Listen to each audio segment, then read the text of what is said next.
பிதாவாகிய தேவனாலும் கர்த்தராகிய இயேசு கிறிஸ்துவினாலும் கிருபையும் சமாதானமும் உண்டாவதாக. ஆமென். யோவான் சுவிசேஷம் 14ஆம் அதிகாரம் 18ஆம் வசனம். நான் உங்களை திக்கற்றவர்களாக விடேன், உங்களிடத்தில் வருவேன். நான் உங்களை திக்கற்றவர்களாக விடேன், நான் உங்களை அனாதையாக விட்டுவிட மாட்டேன். ஆதரவற்றவர்களாக உங்களை விட்டுவிட மாட்டேன். பாதுகாப்பு இல்லாதவர்களாக உங்களை விட்டுவிட மாட்டேன். தனித்து உங்களை விட்டுவிட மாட்டேன். ஏன் ஆண்டவர் திடீரென்று அவருக்கு இப்படி சொல்லுகிறார்? ஆண்டவராகிய இயேசு கிறிஸ்து சீஷரோடு தங்கி அவளோடு நடந்து பல விதத்திலும் அவளுக்கு உதவியாகவும் ஆதரவாகவும் இருந்தார். இப்பொழுது ஒரு திடீர் மாற்றம் ஏற்பட போகிறது. சிலுவைக்கு போய் மரித்து பிதாவின் சமூகத்துக்கு அவர் ஏறி போக போகிறார். முன்பு போல இயேசு அவளோடு தங்கி இருக்க மாட்டார். முன்பு போல அவளோடு இயேசு நடந்து தெரிய மாட்டார். இனி என்ன செய்வது? இயேசு நம்மோடு சரீர பிரகாரமாக இருக்க மாட்டார். அவருடைய கண்களை நாம் பார்க்க முடியாது. அவர் நேரடியாக பேசுவதை இனி கேட்க முடியாது. அவர் கரத்தை பற்றி பிடிக்க முடியாது. இதெல்லாம் அவருடைய உள்ளத்தில் வந்ததும் பயம் பிடித்து கொண்டது. இனி என்ன செய்வது என்ற ஒரு நடுக்கம். அப்போதுதான் ஆண்டவர் சொல்லுகிறார், நான் உங்களை திக்கற்றவளாக விடேன், நான் திரும்பவும் உங்களிடத்தில் வருவேன் என்று சொன்னார். நான் உங்களை அனாதையாக விட மாட்டேன், நான் திரும்பவும் வருவேன். இன்றைக்கு இயேசு சரீர பிரகாரமாக நம்மோடு இல்லை. முகமுகமாக நாம் இயேசுவை இப்போது பார்க்க முடியாது. அவருடைய வார்த்தையை நேரடியாக கேட்க முடியாது. அவருடைய பாதத்தில் விழுந்து அவருடைய பாதங்களை கண்ணீரால் நாம் கழுவ முடியாது. கரங்களை பற்றி பிடித்து கொண்டு அழ முடியாது. ஆனால் அதனாலே நமக்கு எந்த பாதிப்பும் இல்லை.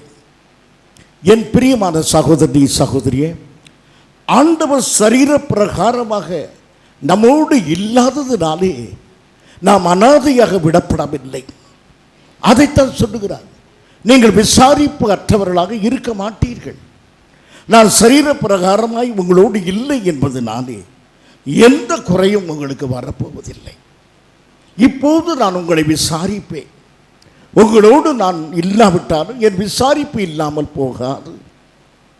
நான் சரீர பிரகாரமாய் உங்களோடு இல்லாவிட்டாலும் என் சமூகம் உங்களுக்கு இல்லாமல் போகாது. நான் முகமுகமாக உங்களோடு பேசாவிட்டாலும் என் வார்த்தைகள் இல்லாமல் போகாது. பிரியமானவர்களே, நான் உங்களை திக்கற்றவளாக விடேன். நான் இல்லாததினாலே உங்களை விசாரிக்க ஒருவரும் இல்லை என்றல்ல, நானே உங்களை விசாரிக்கிறேன். உங்கள் கண்கள் என்னை காணாவிட்டாலும் என் கண்கள் உங்களை காணும். உங்கள் கரங்கள் என்னை தொடாவிட்டாலும் என் கரம் உங்களை தொடும். நான் உங்களை அனாதையாய் விடுகிறதில்லை. எப்படி விசாரிப்பீர் ஆண்டவரே? ஏசாயா 66:13 வசனம் எப்படி சொல்லுகிறது? ஏசாயா 66:13 ஒருவனை அவன் தாய் தேற்றுகிறது போல நான் உங்களை தேற்றுவேன், நீங்கள் எருசலேமிலே தேற்றப்படுவீர்கள். ஒருவனை அவன் தாய் தேற்றுவது போல நான் உங்களை தேற்றுவேன். என்னை கேட்கும் என் அருமையான சகோதரனே சகோதரியே, நீங்கள் ஒருவேளை எழுத்தின்படியே தாய் தகப்பன் இல்லாமல் இருக்கிறீர்களா? அண்ணன் தம்பி அக்கா தங்கை யாருமே உங்களுக்கு இல்லையா? ஒருவேளை எல்லாரும் இருந்தும் அந்த உறவுகள் எல்லாம் முறிந்து போய்விட்டதா?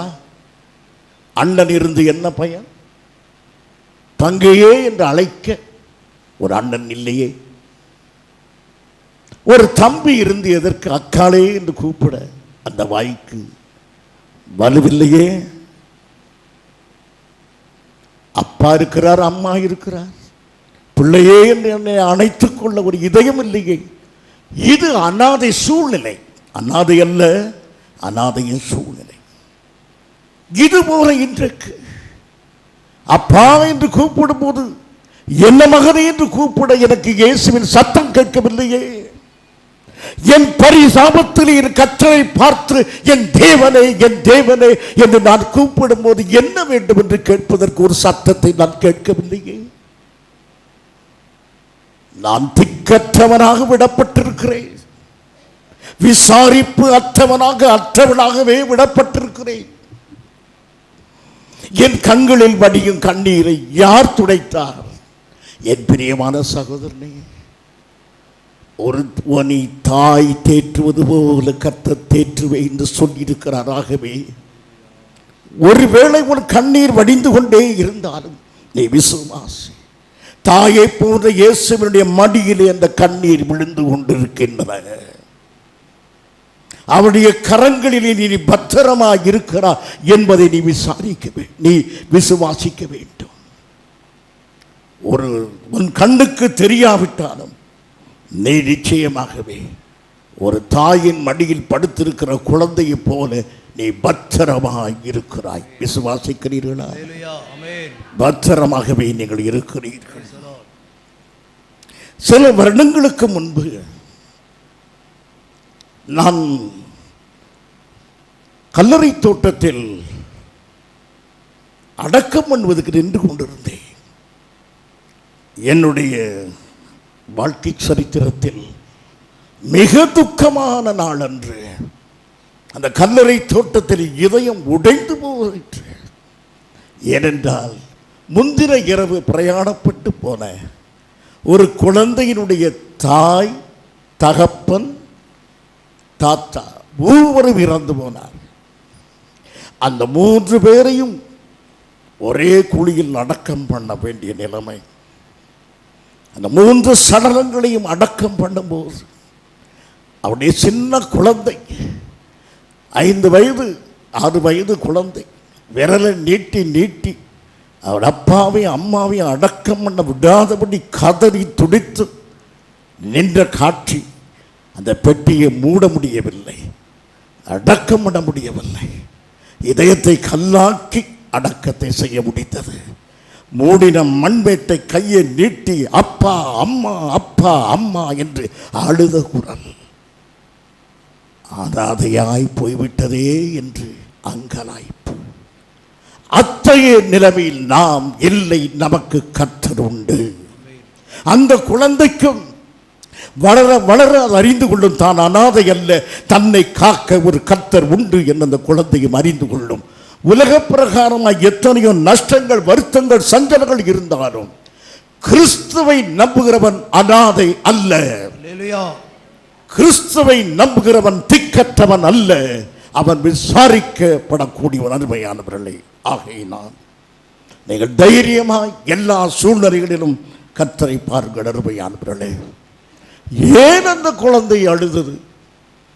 தாய் தகப்பன் மரித்து போனார்கள்.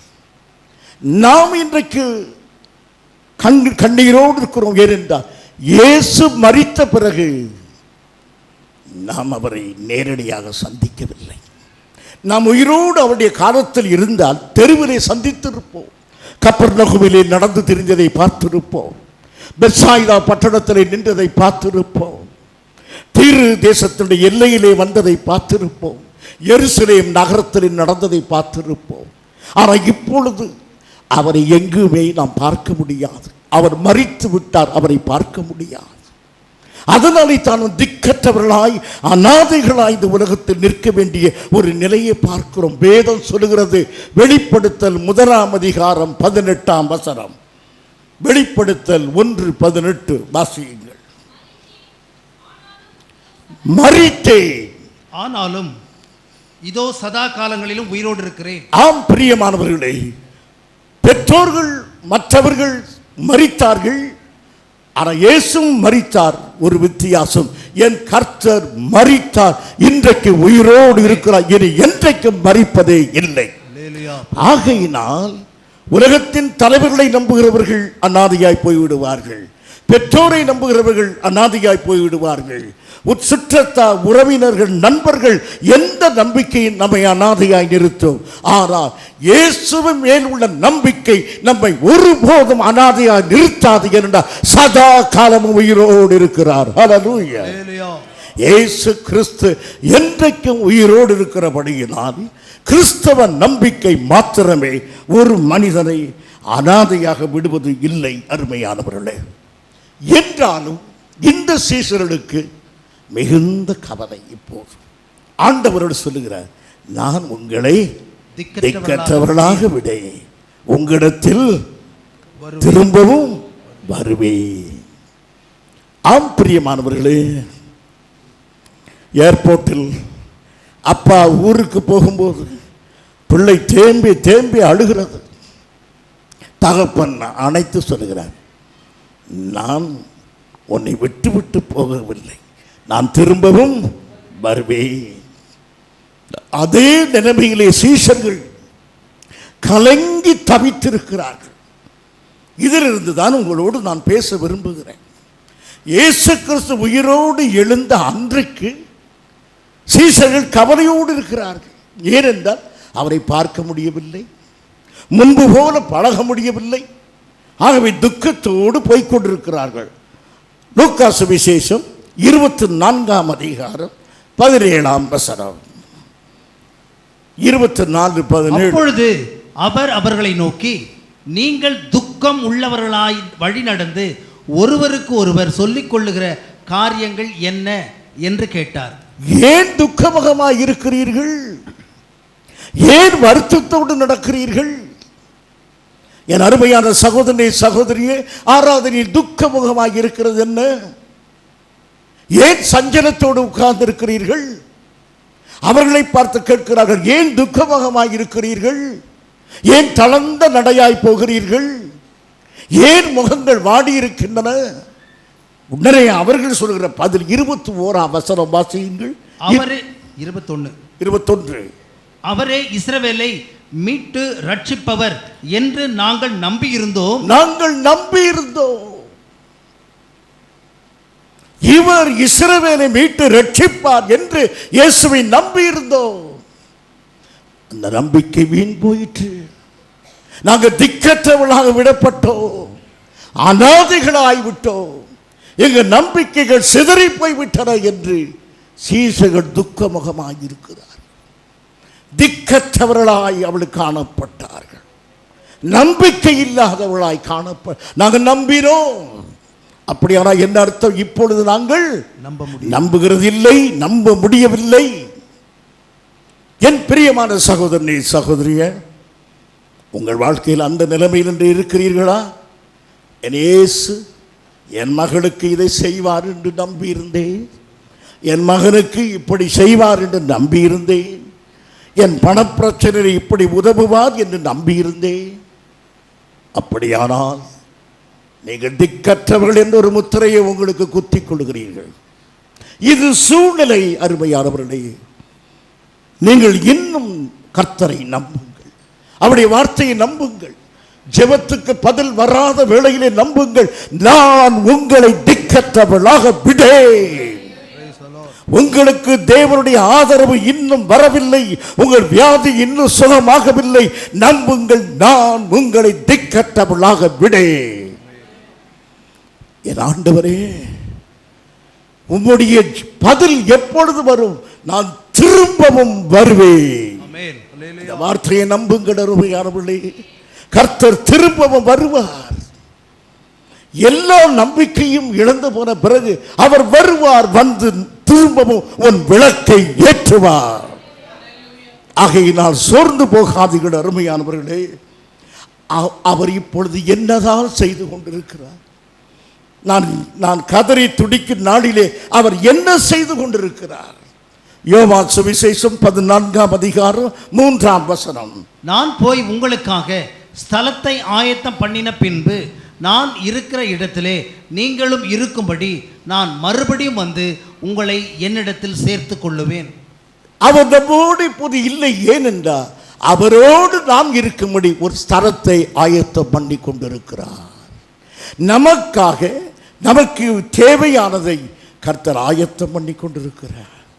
உன்னுடைய ஜெபத்துக்கு பதில் வரவில்லையா? பதிலை கர்த்தர் ஆயத்தம் பண்ணி கொண்டிருக்கிறார். உன்னுடைய மகள் திருமணம் நடக்கவில்லையா? கர்த்தர் திருமணத்தை ஆயத்தம் பண்ணி கொண்டிருக்கிறார். உன்னுடைய வியாதி சுகம் இல்லையா? சுகத்துக்கு கர்த்தர் ஆயத்தம் ஆகி கொண்டிருக்கிறார். கர்த்தர் நிச்சயமாகவே செய்வார். நான் உங்களை திக்கற்றவனாக விடேன். ஆகையினால் அருமையானவர்களே, நீங்கள் சோர்ந்து போகாதீர்கள். கண்ணாலே பார்க்காததினாலே சோர்ந்து போகாதீர்கள். பாளையங்கோட்டையில் ஒரு டாக்டர் தெருவில் அடிபட்ட ஒரு நாய்க்கு காயம் கட்டி அதை அனுப்பினார். ஒரு நாள் டாக்டர் தன்னுடைய அறையிலே உட்கார்ந்து கதவு பூட்டி இருக்கிறது. அவர் ஆராய்ச்சியில் இருக்கிறார். அப்போது கதவை யாரோ தட்டுவது போல் இருக்கிறது. அவர் திறந்து பார்த்தார். அங்கு அந்த நாய் நின்று கொண்டிருக்கிறது. அடிபட்ட மற்றொரு நாயை அதை அழைத்து கொண்டு வந்திருக்கிறது.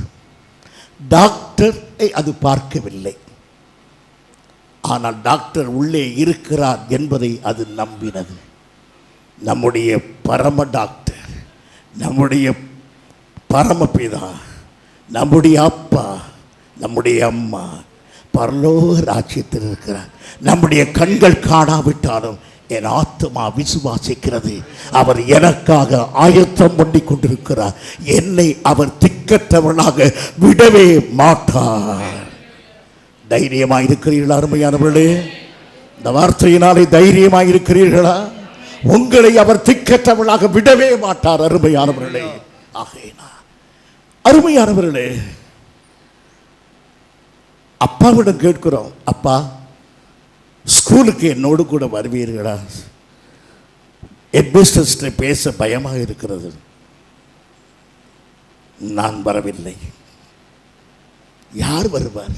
என்னை போல இன்னொருவரை அனுப்புகிறேன். நான் வருவதும் அவர் வருவதும் ஒன்றாகத்தான் இருக்கும். அப்போ சரியப்பா, நான் அவரையே அழைத்து கொண்டு போகிறேன்.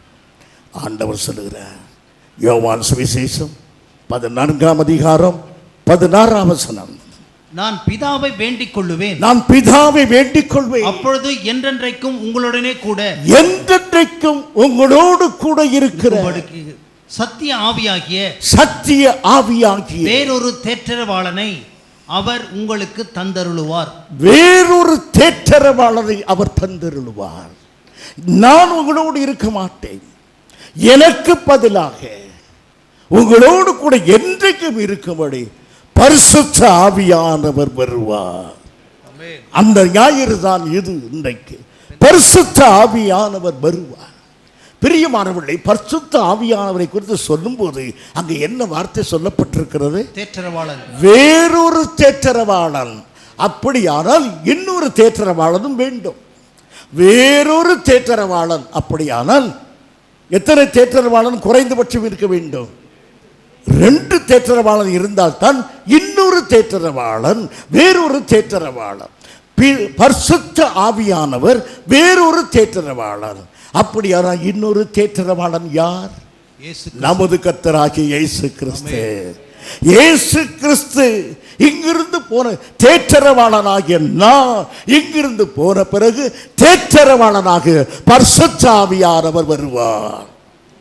ஆகவே நாம் தேற்றரவாளன் இல்லாமல் இல்லை. இப்போது ஆவியானவர் கிறிஸ்துவுடைய இடத்தில் நம்மிடத்தில் தங்கி நம்மை நடத்துகிறவராய் இருக்கிறபடியினாலே நாம் இப்பொழுது அநாதைகள் அல்ல. பரிசுத்த ஆவியான நம்ம கூட இருக்கிற. என்ன சொல்கிறீர்கள் அருமையானவர்களே? இயேசுவை பார்த்து நீங்களும் கேட்கிறீர்களோ, உமது முகத்தை மாத்திரம் ஒரு முறை காட்டும், அது எனக்கு போதும். அப்போது ஆண்டவர் சொல்லுவார், பரிசுத்த ஆவியானவர் உன்னோடு கூட இருந்தும் நீ இன்னும் அவரை விசுவாசிக்கவில்லையா? அவரால் நடத்தப்படுவதாயிருந்தால் என்னாலே நீ நடத்தப்படுகிறாய் என்று சொல்லுவார். பரிசுத்த ஆவியானவர் தேவகுமாரன் அல்ல. Holy Spirit is not the Son of God. Holy Spirit was not crucified for us. என்றாலும் இயேசு கிறிஸ்துவுடைய ஸ்தானத்திலே இப்போது நம்மோடு கூட யார் இருக்கிறார்? பரிசுத்த ஆவியானவர் இருக்கிறார். ஆகவே நாம் தேற்றரவாளன் இல்லாமல் இல்லை. ஆகையினால் இன்னொரு லாபம் பாருங்கள். இப்போது கர்த்தர் சரீர பிரகாரமாய் இருப்பதை எத்தனை பேர் விரும்புகிறீர்கள்? உங்கள் இன்றைக்கு இயேசு இந்தியாவில் சரீர பிரகாரமாக அங்கே இங்கு அலைந்து தெரிந்தால் அது நன்றாக இருக்கும் என்று உங்களை எத்தனை பேர் விரும்புகிறீர்கள்? யாருமே விரும்பலையா? இயேசு இன்றைக்கு சரீர பிரகாரமாக இருந்தால் அந்த பெரும்பாடு உள்ள ஸ்திரீ அவருடைய வஸ்திரத்தை தொட்டு கொண்டிருக்கும் போது எவீரின் மகள் மரித்து கொண்டிருப்பாள். 2 பேரையும் ஒரே சமயத்தில் அவர் சுகப்படுத்தி கொண்டிருக்க முடியாது. ஒரு இடத்தில் தான் அவர் காணப்பட முடியும். ஆனால் இன்றைக்கு அவர் சரீர பிரகாரமாய் இல்லாததினாலே நியூயார்க் நகரத்திலே முழங்காலிட்டு ஜெபிக்கிற உன் சகோதரனையும் இன்றைய மண்ணிலே அப்பா பிதாவை என்று கூப்பிட ஒன்றையும் ஒரே சமயத்திலே குணமாக்க இயேசு வல்லமை உள்ளவர். ஆகவே தான் சரீர பிரகாரமாய் என் இயேசு இல்லாததுக்காக என் கர்த்தரை நான் ஸ்தோத்திரிக்கிறேன். அவள் சரீர பிரகாரமாக இருந்தால் ஒரு கட்டுப்பாடு. இன்றைக்கு எங்கும் எப்பொழுதும் என் கர்த்தர் கிரியை செய்ய முடியும்படியாக அவர் இருக்கிறார். ஆகவே அருமையானவர்களே, இப்பொழுது அவர் நம் கூட சரீர பிரகாரமாக இல்லாதது நமக்கு நன்மையான காரியமே. அருமையானவர்களே, இயேசு கிறிஸ்து நம்மோடு இல்லாவிட்டால் அது பெரிய துக்கம். ஆனால் இயேசு நம்மோடு கூட இருக்கிறார் என்பதற்கு அடையாளம் என்ன? பரிசுத்த ஆவியானவர் இயேசுவின் சமூகத்தை நமக்கு தருகிறார். இயேசுவின் வார்த்தைகளை கொண்டு வருகிறார். அவைகள் எல்லாம் நாம் பார்ப்போம். ஒரு பெண்ணுக்கு உலக பிரகாரமாக அவளுக்கு எல்லாமே அவருடைய கணவன் தான். தன்னுடைய கணவனை சுற்றியே அவருடைய வாழ்க்கை அமையும். இப்போ யாராவது ஒரு கணவர் இல்லாவிட்டால் என்ன, நான் 3 வேளை சாப்பாடு தருகிறேன் என்று சொன்னால் அப்படி என்ன சொல்ல, புத்தி கட்டவனே. எந்த பொருளும், எந்த உறவும், எந்த ஆதரவும் அவருடைய கணவனுடைய இடத்தை என்ன செய்ய முடியாது, நிரப்பவே முடியாது. நான் சென்னை ஏர்போர்ட்டில் ஒரு முறை நின்று கொண்டிருந்தேன். ஒரு கணவர் இறங்கி வருகிறார், மனைவி அவரோடு காத்திருக்கிறாள். அவர் இறங்கி வந்ததும் தன் மனைவியை பார்த்து சொன்ன வார்த்தை, இந்த தடவை நான் எதுவுமே வாங்கி வரவில்லை, நான் பணமும் கொண்டு வரவில்லை என்று சின்ன ஒரு சிறு பெட்டியோடு அவர் வந்து நின்றார். அந்த பெண் சொன்னாள், எனக்கு எதுவுமே வேண்டாம், நீங்கள் சுகமாய் வந்ததை எனக்கு போதும். That's the heart of the woman. அதுதான் ஒரு பெண்ணினுடைய இருதயம். நாம் எல்லாரும் நம்முடைய கணவர் யார்? உன்னத மணவாளனாகிய கர்த்தராகிய இயேசு கிறிஸ்து. அவரையே வாஞ்சிக்கிறோம். அவர் என்ன தருவார் இல்லை, என் இயேசுவின் முகத்தை நான் எப்போது பார்ப்பேன் என்று ஆவலாக இருக்கிறோம். அதனாலே ஆண்டவர் சொல்லுகிறார், நான் திரும்பவும் வருவேன் என்று. ஹல்லேலூயா. நாம் நமது கர்த்தரை திரும்ப பார்க்க போகிறோம். இயேசு கிறிஸ்துவை முதலாக மத்திய வாரத்தில் சந்திக்க போகிறோம். எத்தனை பேர் ஆவலாக இருக்கிறீர்கள்? இயேசுவை நாம் சந்திக்க போகிறோம். ஆமென். ஆண்டவர் சொல்லுகிறார், நான் வருவேன் என்று. பிரியமானவர்களே, மத்திய வாரத்தில் வருவதற்கு முன்பு ஆவியானவர் நம்மிடத்தில் வரும்போது இயேசு வந்து விட்டார் என்று அர்த்தம். ஒரு விதத்தில் ஆவியானவர் நம்மை வழி நடத்தும் போதே யார் கூட இருக்கிறார் என்ற அர்த்தம்? இயேசு வந்து விட்டார் என்ற அர்த்தம். அருமையானவர்களே, இயேசு வந்து விட்டார். நீங்கள் கொஞ்சம் கவனியுங்கள். பழைய ஏற்பாட்டிலே பிரதான ஆசாரியன் எத்தனை தடவை உள்ளே போவான்? வருடத்துக்கு ஒரு முறை. அவன் காரிலே என்ன கட்டியிருப்பான்? சலங்கை. எதற்காக சலங்கை கட்டியிருக்கிறான்? அவன் எங்கும் அங்கும் நடமாடும் போது இந்த சலங்கை ஒலி கேட்கும் போது பிரதான ஆசாரியன் உயிரோடு இருக்கிறான். அந்த மணியினுடைய நாக்கு சத்தம் கேட்கிறது. அந்த மணியுடைய நாக்கு இப்படி அடிக்க சத்தம் கேட்கிறது. பெந்தெக்கோஸ்தே நாள் என்று நம்முடைய நாவானது அந்நிய பாஷையை பேசும்போது, அந்த மணி ஓசை கேட்கும்போது நம்முடைய விசுவாசம், என்னுடைய மகா பிரதான ஆசாரியர் பரலோகத்தில் உயிரோடு இருக்கிறார், மெல்கிசதேக்கின் முறைமையின்படி என் ஆசாரியர் அங்கு உயிரோடு இருக்கிறார். இதுதான் நம்முடைய ஆறுதல், இதுதான் நம்முடைய நம்பிக்கை. அருமையானவர்களே, அந்நிய பாஷையில் பேசாதவர்களுக்கும் கர்த்தர் உயிரோடு தான் இருக்கிறார். நீங்கள் பேசாதனாலே துக்கம் அடைய வேண்டியதில்லை, பேச வாஞ்சியுங்கள். அருமையானவர்களே, ஆகவே இப்போது நாம் அநாதை இல்லை. ஏனென்றால் நம் கூட யார் இருக்கிறார்? பரிசுத்த ஆவியானவர். ரோமர் 8:15 வாசியுங்கள். ரோமர் 8:15 கொஞ்சம் சீக்கிரம் வாசியுங்கள்.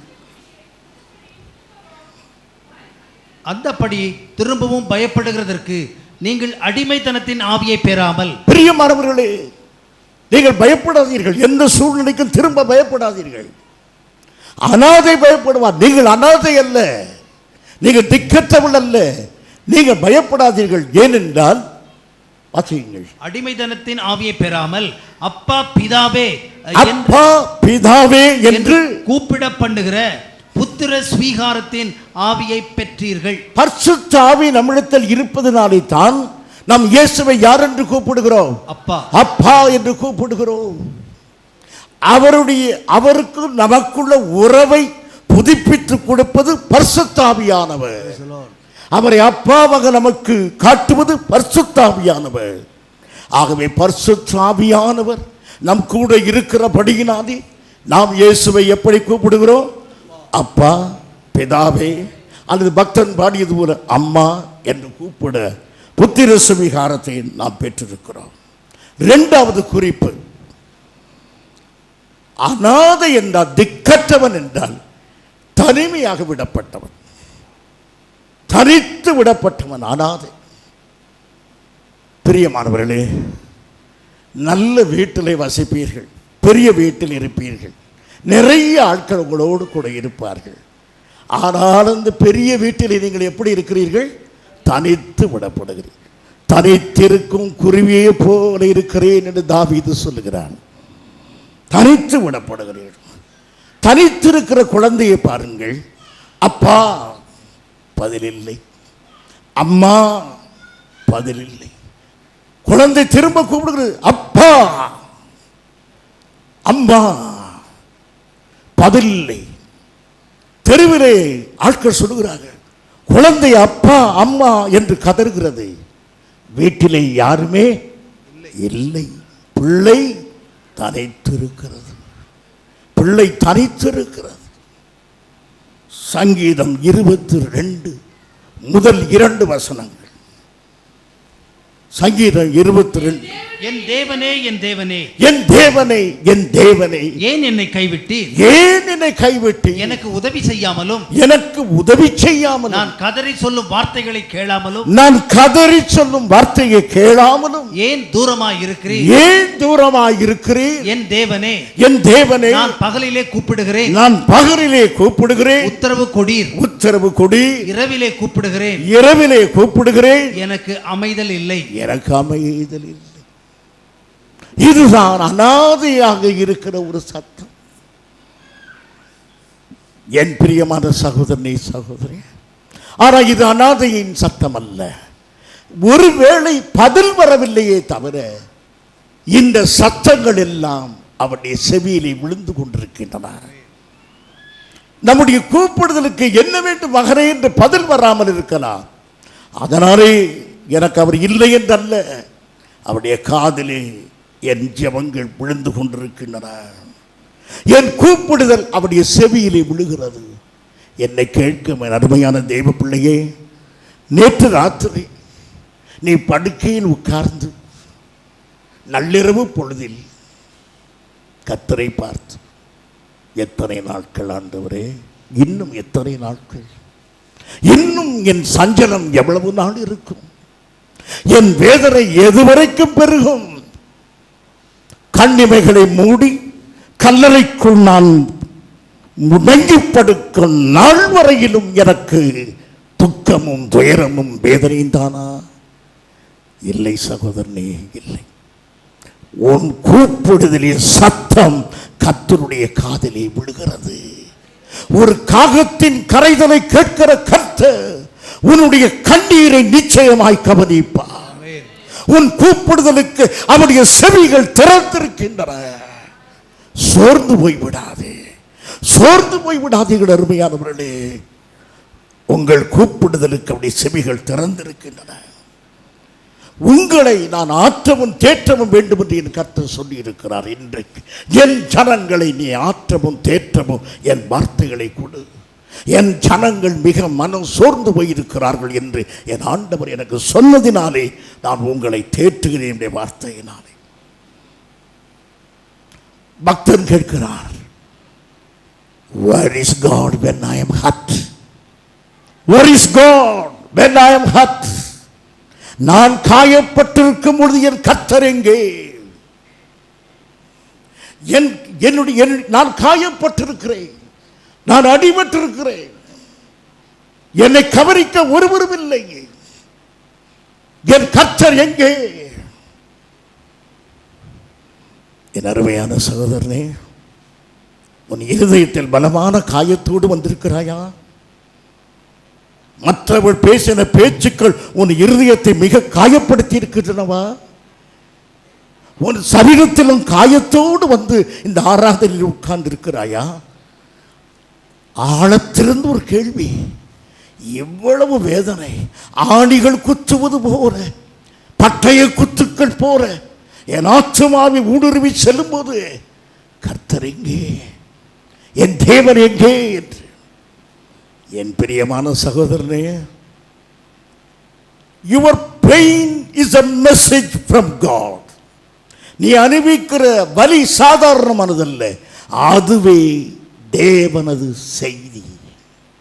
என்னுடைய வலி தேவனுடைய செய்தி. ஆம், இந்த வலியை மாத்திரம் நீ உணராத நிலைமையில் இருப்பாயானால் உன்னுடைய வாழ்க்கையே முடிந்து போய்விடும். உனக்கு வலி என்பது ஆசீர்வாதம்.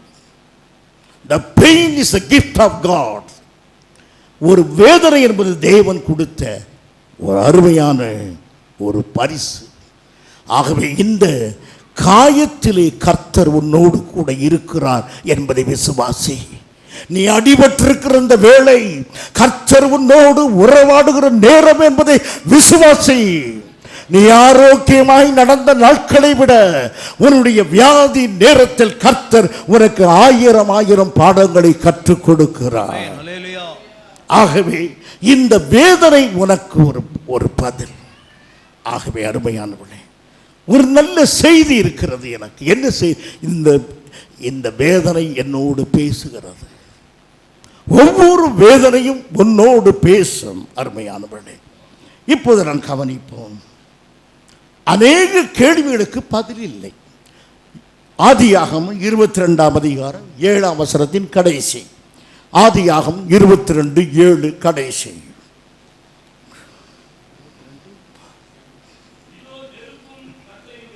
இதோ நெருப்பும் கட்டையும் இருக்கிறது,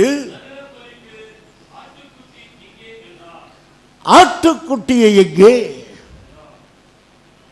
பள்ளிக்கூடத்துக்கு அட்மிஷன் இருக்கிறது, ப்ரமோஷன் கார்டு வந்திருக்கிறது, கட்டுவதற்கு ஃபீஸ் எங்கே இருக்கிறது? That is your problem. அவனுக்கு ஆடு இங்கே இருக்கிறது. உனக்கு பிரச்சனை இது. இன்றைக்கு the admission has been granted, the promotion card has reached you. How to pay the fees? அப்போதுதான் பதில் வருகிறது, கர்த்தர் பார்த்துக் கொள்வார், கர்த்தர் பார்த்துக் கொள்வார் என்று ஆபிரகாம் பதில் சொன்னார். இப்போது நம்முடைய மனதில் கேள்வி, எப்போது பார்த்துக் கொள்வார்? அருமையானவர்களே, 13ஆம் வசனம் கடைசியை வாசியுங்கள்.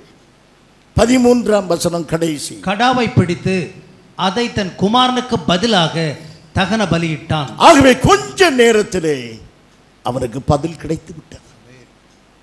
மலையிலே கேள்வி, மலை உச்சியிலே பதில். உனக்கு இப்பொழுது கேள்வி, அது இன்னும் கொஞ்சம் நெருக்கமான வேளையிலே உனக்கு பதில் வந்துவிடும். விசுவாசிக்கிறாயா? உன்னுடைய வீட்டிலே திருமணத்துக்கு நாள் குறித்தாய்விட்டது. இப்போது உனக்கு பணம் இல்லை. The money is a very big problem. நான் உனக்கு சொல்கிறேன், அந்த திருமண நாளுக்கு முன்பு கர்த்தர் உன் பண தேவையை சந்திப்பார். உன்னை கர்த்தர் நிச்சயமாகவே ஆசீர்வதிப்பார். எப்படி சொல்கிறோம்? நான் தேவ ஆவியினாலே சொல்கிறேன், நீங்கள் விசுவாசியுங்கள், அது அப்படியே நடக்கும். அருமையானவர்களே, ஆகையினால் உடனடியாக நடந்தது. இன்னொரு பதில் பாருங்கள். யோவான் சுவிசேஷம் 1 அதிகாரம் 36 வசனம். யோவான் 1:36. அந்தப்படியே நான் கண்டு இவரே தேவனுடைய குமாரன் என்று சாட்சி கொடுத்து வருகிறேன் என்றான். அது அல்ல, இதோ கண்டு 36 இதோ தேவ ஆட்டுக்குட்டி என்றார். மலை உச்சியிலே ஒரு ஆடு, அது உடனடியான பதில். இது இன்னொரு ஆடு, பாவத்தை சுமக்கிற, இது நித்தியமான பதில். என் தெய்வ பிள்ளையே, உனக்கு 2 பதில் உண்டு. உலக பிரகாரமான பதிலும் உனக்கு உண்டு, நித்தியமான பதிலும் உனக்கு உண்டு. ஒன்று மிக பிந்தி வரும், மற்றொன்று உன் தேவையில் உன்னை சந்திக்கும். விசுவாசத்தோடு இரு. ஆகவே நீ அனாதை அல்ல. கர்த்தர் உனக்கு நித்தியமான பதிலையும் வைத்திருக்கிறார், உடனடியான பதிலையும் வைத்திருக்கிறார். மூன்றாவதாக, அனாதை என்பவர் ஆதரவு கரத்தை இழந்து விடுகிறார். எத்தனை வயதாக இருக்கட்டுமே, எனக்கு 70 வயது. ஆனாலும் நான் சில சமயத்தில் என்னுடைய அம்மாவை நினைப்பேன். இப்படி சொல்வார்கள், இப்படி நடத்துவார்கள் என்று. நீங்கள் எல்லாருமே உங்கள் அம்மாவை நினைப்பீர்கள். நன்றி இருந்தால், நன்றி உள்ள இறுதியை யாரை மறக்காது? தாயை மறக்காது. தகப்பனை மறந்துடலாம், ஆனால் தாயை மறக்கவே முடியாது.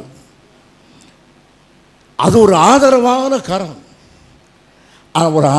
அந்த கரம் நமக்கு இல்லாவிட்டால் உலகத்தை பொறுத்தவரையிலும் நாம் அனாதையாக இருக்கிறது போல காணப்படும் எந்த வயதிலும். ஆனால் நமக்கு அருமையானவர்களே, நாம் அனாதை அல்ல. தாயின் கரம் பலவீனமாயிருக்கும். இப்போ நான் தடுமாறி விடுவேன்னா என் தாய் என்னை தடுத்து நிறுத்த முடியுமா? என்னோடு சேர்ந்து பொத்துன்னு விழுவார்கள். எப்படி தடுத்து நிறுத்த முடியும்? என்னை விட பலவீனம் உள்ள தாய். ஆனால் உன்னத பாட்டு 2 அதிகாரம் 6 வசனம்.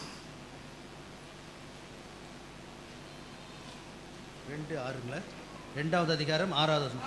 அவர் என் இடது கை என் தலையின் கீழ் இருக்கிறது, அவரது வலது கை என்னை அணைத்துக் கொள்ளுகிறது. ஆண்டவரை மாத்திரம் நினையுங்கள். இப்பொழுது ஆண்டவருடைய பாசத்தை மாத்திரம் நினையுங்கள். ஆண்டவருடைய அன்பை மாத்திரம் பாருங்கள். அருமையானவர்களே, அவருடைய இடது கை என் தலையின் கீழ் இருக்கிறது. என்ன அர்த்தம்? என்னை தேற்றுகிறது. ஏன் கலங்குகிறாய்? ஏன் சஞ்சலப்படுகிறாய்? ஏன் துக்கத்தோடு இருக்கிறாய்? உங்களுடைய அம்மா உங்கள் தலையை பிடித்து, ஏன் மகனே ஏன் இப்படி இருக்கிறாய் என்று உன் தலையை தாங்கி பிடிப்பது போல இயேசு கிறிஸ்துவின் இடது கரம் உங்களை தாங்கி பிடிக்கிறது, வலது கரம் அணைக்கிறது. நீங்க கீழே விழாதபடி பார்த்துக் கொள்கிறது. இன்னும் நீங்கள் சோர்விலே விழக்கூடாது, இன்னும் நீங்கள் ஆபத்திலே விழக்கூடாது என்று உங்களை அணைத்து பிடிக்கிற 2 கரங்கள் இருக்கின்றன. ஆகவே நீங்கள் அனாதை அல்ல. உங்களை தேற்றுகிற இடது கரம், உங்களை பாதுகாக்கிற வலது கரம், இந்த 2 நித்திய பயங்கள் அவை நம் கூட இருக்கின்றன. அருமையானவர்களே, இந்த கரங்கள் மிக நீளமானவைகள். அருமையானவர்களே, சென்ற மாதம் இதே நாளிலே நான் வெளிநாட்டில் இருக்கும்போது இங்கு ஆராதனை நடப்பதை நான் மனக்கண்ணிலே பார்ப்பேன். என் கையை நீட்டி இந்த ஆராதனையை தொட விரும்புகிறேன். என்னாலே முடியுமா? என் கற்பனையிலேயே பார்க்க வேண்டும். நான் எந்த விதத்திலும் இதை பார்க்க முடியாது. ஏனென்றால் என்னுடைய எல்லைக்குட்பட்டது என்னது? என்னுடைய கரங்கள் எல்லைக்குட்பட்டு, என் பார்வை எல்லைக்குட்பட்டது. இயேசு கிறிஸ்துடைய கரம் எல்லையை தாண்டிய ஒரு கரம். எங்கிருந்தாலும் உன்னை தொடும், எந்த நேரத்திலும் உன்னை தொடும். எப்படி? மார்க்கு சுவிசேஷம் 6 அதிகாரம் 35 வசனம். மார்க்கு 6:35.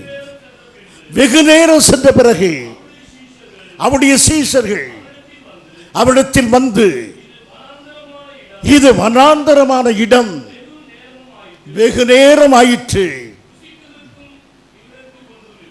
வெகு தூரம், வெகு நேரம், இவளை போஷிக்க முடியாது. இதுதான் மனிதனுடைய கரம். வெகு தூரம் ஆயிற்று. வெகு தூரத்துக்கு கரம் நீட்டப்பட முடியாது. வெகு நேரம் ஆயிற்று. என் பிரியமான சகோதரனே, சகோதரியே, காலம் மிக பிந்தி விட்டது. மனிதனுடைய கரம் இந்த காலத்துக்கு மேல் நீளாது. அப்பா அம்மாவுடைய கரம் நீட்டப்பட முடியாதபடி காலம் அவளை சுருக்கி போட்டது. ஆனால் என் கர்த்தருடைய கரம் காலத்தை வென்ற கரம். என் காலங்கள் உமது கரத்தில் இருக்கின்றன.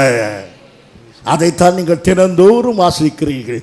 என் காலங்கள் உமது கரத்தில் இருக்கின்றன. எவ்வளவு நேரமானாலும் பாதுகாக்கிற கரம் உங்களை விட்டு விடாது. நீங்கள் அநாதை அல்ல, அருமையான பிள்ளை. ஆகையினால் இன்னொரு குறிப்பை சொல்ல விரும்புகிறேன். எலியா சாக வேண்டும் என்று சொல்லி படுத்து விட்டான். நீங்களும் சில சமயத்தில் விரக்தியினாலே படுத்திருப்பீர்கள். சாப்பிடு மகளே, எனக்கு சாப்பாடே வேண்டாம். நீ மத்தியானமும் சாப்பிடவில்லை, ராத்திரியும் சாப்பிடவில்லை. உடனே என்ன சொல்லுவாய்? நான் என்றைக்கும் சாப்பிட மாட்டேன், எனக்கு சாப்பாடு ஒன்றுதான் குறைச்சல், வேண்டாம். துக்கம், வேதனை, சங்கடத்தோடு படுக்கிறாய். எலியா அப்படி படுத்து விட்டான்.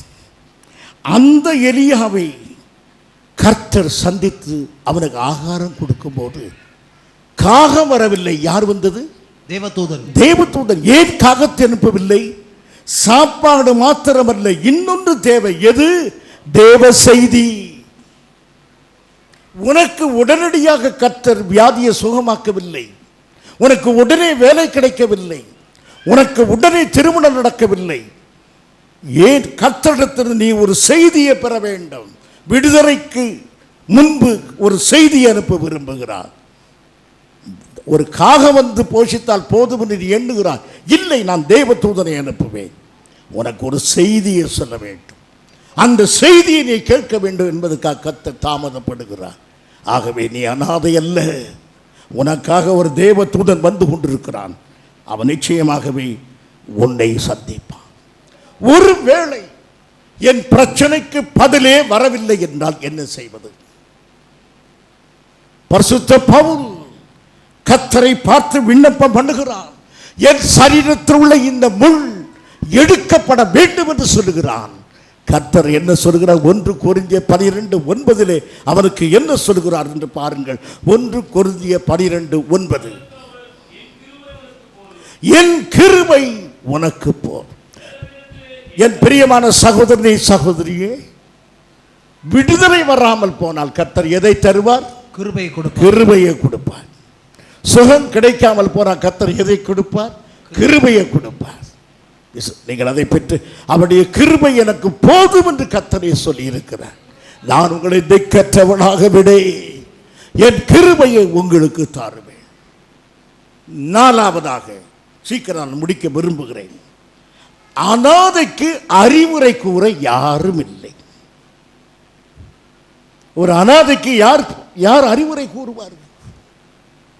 பிரியமானவர்களே, ஒரு நல்ல குடும்பத்தில் தகப்பன் ஆலோசனை, தாய் ஆலோசனை, சித்தி ஆலோசனை, அத்தை, மாமா, எத்தனை பேர் வந்து ஆலோசனை சொல்கிறார்கள். ஆசீர்வாதம் உள்ள குடும்பம். எத்தனை பேர் எத்தனை வார்த்தைகளை சொல்லுகிறார்கள். ஆகவே அறிவுரை, ஆலோசனை, ஞானமுள்ள வார்த்தைகள், உற்சாகப்படுத்த வார்த்தைகள் எல்லாம் வருமானால் ஒருவர் அநாதை அல்ல. பிரியமானவர்களே, உலகத்தில் யாரும் உங்களோடு பேசவில்லையா? உன் வீட்டு கதவை அடைத்து சத்திய வேதத்தை திறக்கும் பொழுது ஆவியானவர் உன்னோடு பேசுவார். ஆவியானவர் உன்னை நோக்கி பேசுகிறார். நான் உன்னை திக்கற்றவளாக விட நான் திரும்பவும் வருவேன். என் பிரியமான சகோதரனே, சகோதரியே, வேதம் எத்தனை ஆசீர்வாதம். பரிசுத்த ஆவியானவர் அசைவாடி அருமையான வார்த்தைகளை சொல்லுகிறார். இப்போது நீங்கள் சொல்வீர்கள், இயேசு நேரடியாக பேசினால் நன்றாக இருக்குமே, என் வீட்டுக்குள்ளே வந்து இயேசுவே நின்று என்னோடு பேச மாட்டாராயிற்று. பிரியமானவர்களே, இயேசு நேரடியாக பேசின காலம் இருந்தது. பேதுருவோடு தோமாவோடு அவர் நேரடியாக பேசினார், ஜனங்களோடு பேசினார். இயேசு நேரடியாக பேசுவது தங்க பாத்திரத்தில் வார்த்தைகளை அள்ளி எடுப்பது. தங்க பாத்திரத்தில் வார்த்தைகளை அள்ளி எடுப்பது இயேசு நேரடியாக பேசுவது. இப்போது எங்கள் மூலமாய் பேசி வேத வசனம் உங்களிடத்தில் வருவதோ அல்லது நீங்கள் பரிசுத்த ஆவியினாலே உங்களுக்கு வேத வசனம் உண்டாக்குவது, மட்பாண்டத்தில் வேத வசனத்தை பெற்றுக்கொள்வது. இயேசு நேரடியாக பேசுவது எப்படி? த கோல்டன் வெசல், தங்க பாத்திரத்தில் வார்த்தைகளை சேகரிக்கிறோம். இன்றைக்கு போதகர் பேசி அதன் மூலமாக உங்களுக்கு வேத வார்த்தைகள் வருமானால் நீங்கள் எதிலே சேகரிக்கிறீர்கள்? மட்பாண்டத்தில். எப்படி சொல்லலாம்? இந்த மட்பாண்டத்தில் இந்த பொக்கிஷங்களை பெற்றிருக்கிறோம். 2 கொரிந்தியர் 4 வாசி. இந்த மகத்துவம் உள்ள வல்லமை வேத வசனங்கள்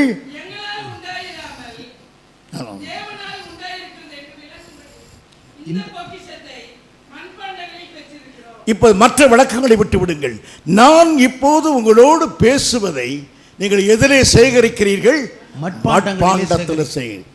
தங்க கிண்ணத்திலே சேகரித்தாலும் சரி, மட்பாண்டத்தில் சேகரித்தாலும் சரி, அது யாருடைய வார்த்தை? தேவனது வார்த்தை. Forget the container, mindful of the content. அங்கு என்ன இருக்கிறது அதுதான் முக்கியம். தேவதூதன் பேசட்டும் அல்லது மனிதன் பேசட்டும், எனக்கு வேண்டியது கர்த்தருடைய வார்த்தைகள் மாத்திரமே. ஆகவே உனக்கு தேவ வார்த்தைகள் கிடைக்கிற வரையிலும் நீங்கள் அனாதை அல்ல. கடைசியாக ஆண்டவர் சொல்லுகிறார், யோவான் 14:2, அனாதை ஆறுதல் இல்லாமல் இருப்பான். கர்த்தர் சொல்லுகிறார், வாசியுங்கள். என் பிதாவின் வீட்டில் அநேக வாசஸ்தலங்கள், என் பிதாவின் வீட்டில் அநேக வாசஸ்தலங்கள் உண்டு. அப்படி இல்லாதிருந்தால் நான் உங்களுக்கு சொல்லியிருப்பேன். நான் உங்களுக்கு சொல்லியிருப்பேன். ஒரு ஸ்தலத்தை உங்களுக்காக ஆயத்தம் பண்ண போகிறேன். ஒரு ஸ்தலத்தை உங்களுக்காக ஆயத்தம் பண்ண போகிறேன். நான் ஆயத்தம் பண்ணின பின்பு நான் இருக்கும் இடத்தில் நீங்களும் இருக்கும்படி நான் உங்களிடத்தில் திரும்பவும் வருவேன், சேர்த்துக் கொள்வேன். ஆம் பிரியமானவர்களே, என் வீட்டுக்கு நீங்கள் வருவீர்களா? பாஸ்டராக என்னிடத்தில் கேட்க, பாஸ்டர் வீட்டுக்கு வருவீர்களா? நான் வரவில்லை, நான் வேறொருவரை அனுப்புகிறேன். நீங்கள் வரமாட்டீர்களா? நான் வர முடியவில்லை. உங்கள் முகம் துக்கம். நானே வருகிறேன், அது சந்தோஷம். நான் வந்தால் வராதும் பெரிய காரியம் அல்ல. இயேசு சொல்கிறார், நானே வருவேன். ஆமென், ஹல்லேலூயா. நீங்கள் பரலோக ராஜ்யத்துக்கு வாருங்கள், நான் பரலோகத்தில் உனக்காக காத்திருப்பேன் சொல்லவில்லை. நான் வந்து உங்களை அழைத்து கொண்டு போவேன். அவர் திரும்ப வரப்போகிறார். இந்த நம்பிக்கையினால் எல்லா கவலையும் மறந்து விடுங்கள். பரிசுத்த ஆவியினால் திரும்ப வந்து ஆற்றுகிறவர், தேற்றுகிறவர், பிரச்சனையை தீர்க்கிறவர் மத்திய வாரத்தில் மறுபடியும் வருவார். 1 தெசலோனிக்கர் 4:16-17 வாசியுங்கள். 1 தெசலோனிக்கர் 4:16-17. கொஞ்சம் சீக்கிரமாய் வாசியுங்கள். ஏனெனில் கர்த்தர் தாமே ஆரவாரத்தோடும் பிரதான தூதனுடைய சத்தத்தோடும் தேவ எக்காலத்தோடும் வானத்திலிருந்து இறங்கி வருவார். அப்பொழுது கிறிஸ்துவுக்குள் மரித்தவர்கள் முதலாவது எழுந்திருப்பார்கள். பின்பு உயிரோடு இருக்கும் நாமும் கர்த்தருக்கு எதிர்கொண்டு போக மேகங்கள் மேல் அவரோட கூட ஆகாயத்தில் எடுத்துக்கொள்ளப்பட்டு இவ்விதமாய் எப்பொழுதும் கர்த்தருடனே கூட இருப்போம். ஹல்லேலூயா. ஒரு ஜீவனுள்ள நம்பிக்கை நமது கர்த்தர் சீக்கிரம் வந்து கொண்டிருக்கிறார். அந்த கிறிஸ்துடைய ஆட்சிக்கு எல்லாமே ஆயத்தமாய் இருக்கிறது. அந்த கிறிஸ்துடைய நாணயம் இப்போதே அச்சிடப்படுகிறது. அந்த கிறிஸ்துடைய முத்திரை ஆயத்தம், அந்த கிறிஸ்துடைய நாற்காலி ஆயத்தம். நம்மை சந்திக்க கர்த்தர் வந்து கொண்டிருக்கிறார். மத்திய வாரத்திலே சீக்கிரமாய் வந்து விடுவார். அப்பா சீக்கிரம் வந்து விடுவார். ஒரு தகப்பன் வீட்டை விட்டு போகும்போது மகன் கேட்கிறார், எப்போது வருவீர்கள் அப்பா என்று. வீட்டு வாசலிலே மரம் இருக்கிறது அல்லவா, இந்த மரத்தின் இலைகள் பழுத்து தரையிலே விழும்போது நான் வந்து விடுவேன். பையன் கேட்கிறான், அம்மா இந்த இலை எப்போது பழுக்கும்? அப்பா வரும்போது இலைகள் பழுத்திருக்கும். எப்பொழுது அப்பா வருவார்? இந்த இலைகள் பழுத்து விழும்போது அப்பா வருவார். பையன் ஆவலாய் பார்க்கிறான். ஒவ்வொரு நாளும் ஒரு நாள் ஒரு இலை மஞ்சள் நிறத்தில் மங்கிய நிலையில் கீழே விழுந்தது. ஓடோடி சென்று சொன்னான், அப்பா வாசல் அருகே வந்து விட்டார். எப்படி தெரியும்? இலைகள் உதிர்கின்றன, வரலாற்று சம்பவங்கள் நடைபெற்றுக் கொண்டிருக்கின்றன. அத்திமரம் துளிர்க்கிறது, சம்பவங்கள் நடைபெற்றுக் கொண்டிருக்கின்றன. அப்பா மத்திய வானத்துக்கு வருகிறார். நான் திரும்பவும் வருவேன் என்று சொன்னவர், திக்கற்றவர்களாக நம்மை விடாத கர்த்தர் மறுபடியும் வருகிறார். ஆகையினாலே உன் தேவனை சந்திக்க ஆயத்தப்படு. எங்கள் அருமையான பிதாவே, உம்முடைய அன்பின் குமாரனும் எங்கள் அருமை இரட்சகருமான இயேசு கிறிஸ்துவனுடைய நாமத்திலே வருகிறோம். எங்களோடு பேசின ஜீவன் உள்ள வார்த்தைகளுக்காக நன்றி. சஞ்சலமும் பாடுகளும் துக்கமும் நிறைந்தவர்களாய் வந்தோம். உம்முடைய சமூகம் எங்களை இளைப்பாறுதலுக்கு உள்ளாக்கிற்று. உம்முடைய அன்பின் சமூகம் எங்களை ஆற்றியும் தேற்றியும் வழி நடத்தின தயவுக்காக நன்றியோடு ஸ்தோத்திரிக்கிறோம். உம்முடைய கிருபையின் கரங்கள் தொடர்ந்து வழி நடத்துவதால் நான் உங்களை திக்கற்றவளாக விட என்று சொன்ன வார்த்தைக்காக நன்றி. நாங்கள் அநாதைகள் இல்லை தகப்பனே, நேர் எங்கள் தகப்பனாய் என்றைக்கும் இருப்பதற்காக நன்றிகள். உம்முடைய சமூகத்தில் இளைப்பாறுகிறோம். எங்களை ஆசீர்வதிப்பீராக. இயேசுவின் நாமத்தில் வேண்டுகிறோம் ஜீவன் உள்ள பிதாவே, ஆமென். என் ஆத்துமாவே கர்த்தரை ஸ்தோத்திரி, என் முழு உள்ளமே அவர் பரிசுத்த நாமத்தை ஸ்தோத்திரி. என் ஆத்துமாவே கர்த்தரை ஸ்தோத்திரி, அவர் செய்த சகல உபகாரங்களை மறவாதே, ஆமென். நம்முடைய கர்த்தராகிய இயேசு கிறிஸ்துவின் கிருபையும் பிதாவாகிய தேவனுடைய அன்பும் பரிசுத்த ஆவியாருடைய ஐக்கியமும் நம் அனைவரோடு கூட என்றும் இருப்பதாக. ஆமென், ஆமென்.